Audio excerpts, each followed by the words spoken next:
Hello, Alessandrina here with Dexter and Alessandrina. And today I'm going to talk about analysis paralysis. So, one of my greatest teachers, and I never got to meet him, that said he's been really a major influence in my life, is Jiddu Krishnamurti. You may have heard Dexter or myself refer to him when we teach the method, for instance, I am, or in other contexts, simply because there's so much depth and richness to his teachings.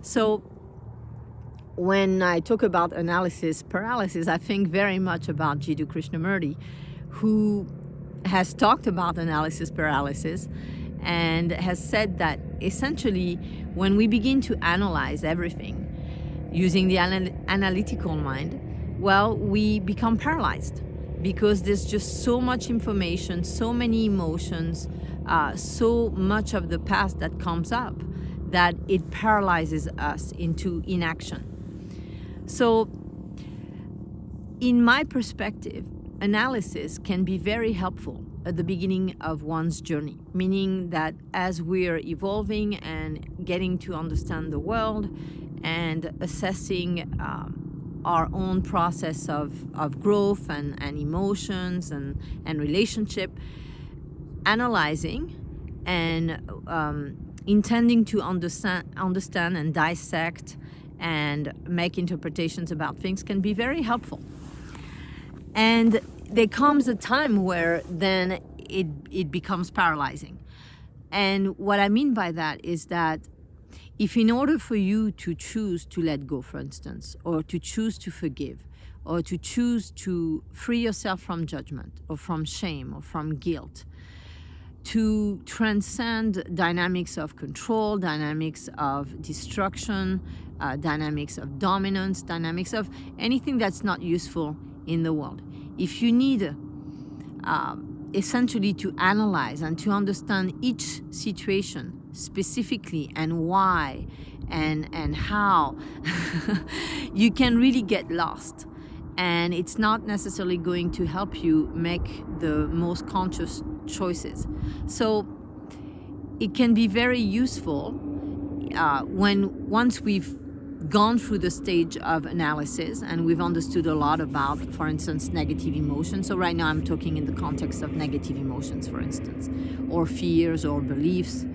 Once you've understood and once you've had a model that you can see repeated and applied consistently to the same kinds of situations over and over again, you can be sure that that model is applicable in all situations for your highest and best good.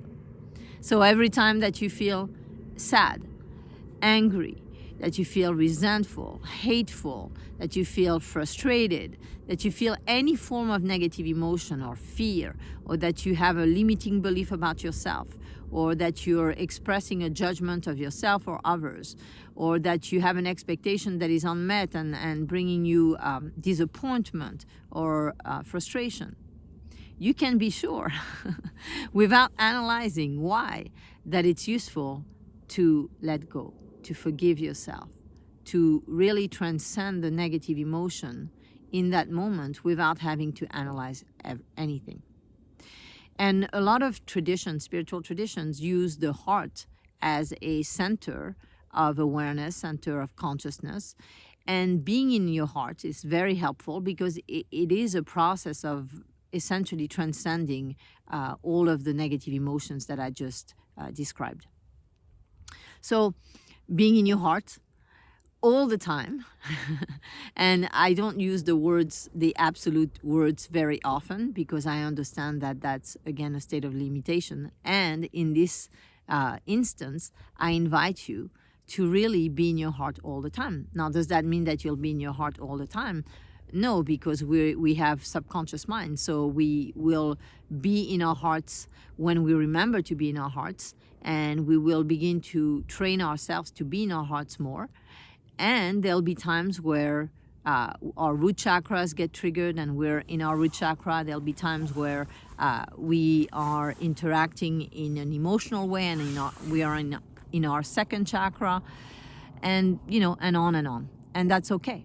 It's part of the process of learning. If we choose to be in our hearts and to operate from our heart centers in a more consistent manner, then it's a process of training ourselves to do that, of integration, and over time we'll be able to achieve it.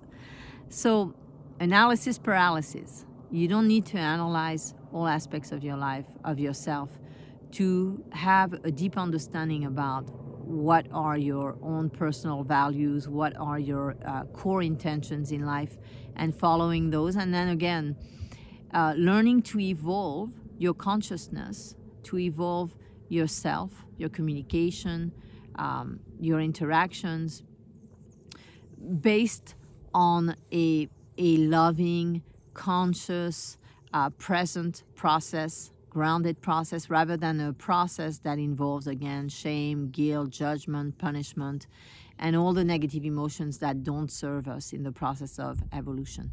So I invite you to step out of analysis paralysis and to begin to understand more comprehensively how you can manage and release your negative emotions and make conscious choices that are essentially centered in your heart. And by doing so, without analysis or paralysis, meaning like if you are in your heart when you're interacting with each person, you'll know in that moment, by being present to yourself and to the person, you'll know what to do. You won't need to analyze and to say, well, should I talk to this person this way, or should I say this, or should I do this, or should I not do this? All of this comes from the mind and not being present, not being centered in your heart. If you're in your heart and connected to others in times where you're communicating and interacting with them, you'll know what to do. You won't be in analysis, you won't be paralyzed. Action will be something that comes to you quite naturally and freely, and that flow will allow you to feel light and happy and joyful, and really to change your state of consciousness. So I invite you to try that, to try stepping out of analysis paralysis, and to explore being in your heart, and also surrendering and letting go of anything that doesn't serve you from moment to moment. Sending you lots of love.